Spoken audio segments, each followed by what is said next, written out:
Good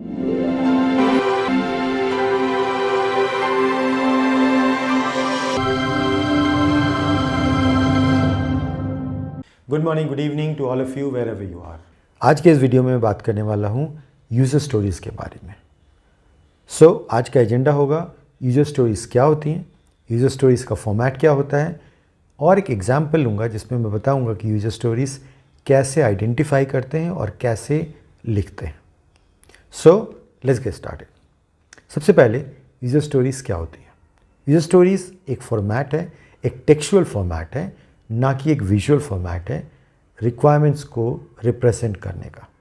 सबसे important point क्या है, ये एंड यूज़र के पर्सपेक्टिव से लिखा जाता है।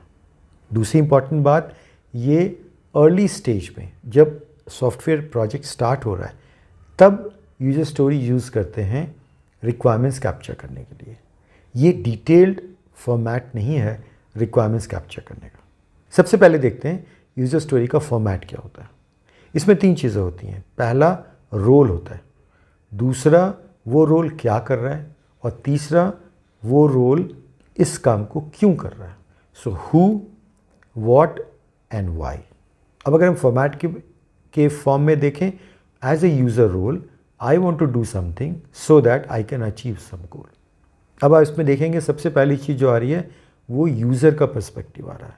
एक एग्जाम्पल देखते हैं। As a user, I want to search for flight tickets so that I can find the right flight for attending a business conference. अब इसमें एक यूज़र है जो कि फ़्लाइट की टिकट सर्च कर रहा है। क्यों कर रहा है?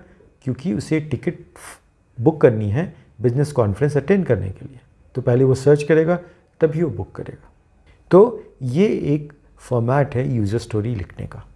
इसके लिखने के फॉर्मेट और भी हो सकते हैं, बट ये सबसे पॉपुलर फॉर्मेट है। अब इसे और अच्छे से समझने के लिए कि हम इसे कैसे आइडेंटिफाई करें। अगर आपको एक कस्टमर ने रिक्वायरमेंट दे दी और वहाँ से आपको आइडेंटिफाई करना है यूज़र स्टोरी, तो आप कैसे आइडेंटिफाई करेंगे। अब आपकी स्क्रीन पे एक केस स्टडी, बहुत ही शॉर्ट केस स्टडी अपीयर हो रहा है। अभी जब केस स्टडी आप देखेंगे तो बहुत ही शॉर्ट फॉर्मेट में, इसमें बहुत लिमिटेड इन्फॉर्मेशन है, बट ज़्यादातर केसेस में कस्टमर से आपको इनिशियल लेवल में एक शॉर्ट नोट ही मिलता है। अब क्वेश्चन ये है कि इस केस स्टडी को पढ़ के और इस शॉर्ट नोट को पढ़ के हम कैसे आइडेंटिफाई करेंगे कि यूज़र स्टोरीज कौन सी हैं और हम इसे कैसे लिखेंगे। तो लेट्स सी। सबसे पहले किसी भी केस स्टडी में या किसी भी नोट में आप सबसे पहले आइडेंटिफाई करें एक्शन आइटम्स क्या क्या है और एक्शन वर्ब्स क्या क्या है।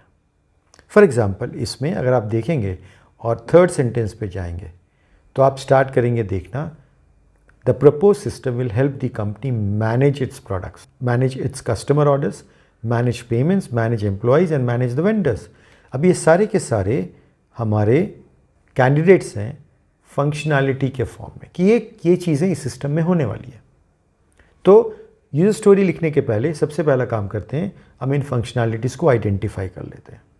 अब सेकेंड पैराग्राफ में जाएंगे तो search for specific component, compare with alternatives, adding to the cart. उसके बाद के सेंटेंस में customers will place an order online through a call. Next, an invoice will be sent to the customer. तो हमने functionality identify की, send invoice. Finally, once the payment is received, a receipt will be generated and sent. So generate receipt भी हमने identify कर लिया एक functionality के लिए। तो आप देख सकते हैं कि इस पैराग्राफ से हमने इतने सारे फंक्शनैलिटीज़ को आइडेंटिफाई कर लिया। अब बारी है यूज़र स्टोरी लिखने की। तो नेक्स्ट स्टेप क्या होगा, अब हम जितनी फंक्शनैलिटीज़ हैं हम ये स्टार्ट करेंगे सोचना कि ये कौन करने वाला है सिस्टम में। फॉर एग्ज़ाम्पल, प्रोडक्ट कौन मैनेज करेगा, मीनिंग अपडेट करना होगा या डिलीट करना होगा या कुछ एडिशन करना होगा, ये कौन करेगा। ये एक एम्प्लॉय करेगा उस कंपनी का, ना कि कस्टमर करेगा। दूसरी एग्जाम्पल के तौर पे एक और देखते हैं, सर्च फॉर कंपोनेंट। ये कौन करेगा, ये एक विजिटर करेगा। ज़रूरी नहीं है कि ये कस्टमर ही सर्च कर सकता है, कोई भी सर्च कर सकता है। बाई करने के बाद वो कस्टमर बनता है। तीसरा एग्जाम्पल जो मैंने लिया है, प्लेस एन ऑर्डर ऑनलाइन। अब ये कौन करेगा, ये कस्टमर करेगा, बिकॉज ऑर्डर प्लेस करने के लिए कस्टमर को लॉगिन करना पड़ेगा। अदरवाइज सिस्टम कैसे आइडेंटिफाई करेगा कि किसने ये ऑर्डर प्लेस किया। तो मैंने 3 अलग अलग एग्जाम्पल पिकअप किए हैं, एक एम्प्लॉय के लिए, एक विजिटर के लिए और एक कस्टमर के लिए, और ये तीनों ही एंड यूज़र्स हैं। अब हम देखते हैं कि यूज़र स्टोरीज कैसे लिखते हैं। सबसे पहला मैनेज प्रोडक्ट्स, और इसमें हमने चूज़ किया है अपडेट द प्रोडक्ट कैटेगरीज। अब आप देखिए कैसे लिखा गया है। As an employee I want to update the product categories so that I can upload new products of a new category. So इस यूजर स्टोरी में मैंने तीनों चीज़ें कैप्चर की हैं। Who meaning employee, what update the product category, and why because नई category is created. एक नया कैटेगरी बन रहा है इसलिए वो अपलोड करना पड़ेगा उस कैटेगरी में प्रोडक्ट्स को। अब सेकंड पे आते हैं, सर्च फॉर कंपोनेंट्स। अब इसकी यूजर स्टोरी कैसी होगी? As a visitor I want to search for a product so that I can find the required components for my vehicle. इसमें भी मैंने who, what and why include किया। Third example देखते हैं, प्लेस एन ऑर्डर ऑनलाइन। ये customer इस case में ये काम कर रहा है।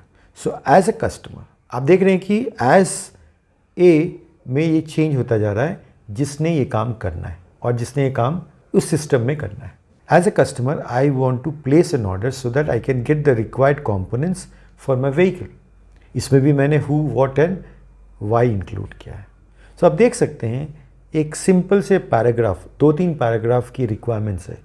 हम कैसे स्टार्ट कर सकते हैं यूज़र स्टोरीज़ को फाइंड करना, उसके यूज़र्स को फाइंड करना और फिर यूज़र स्टोरीज़ को लिखना।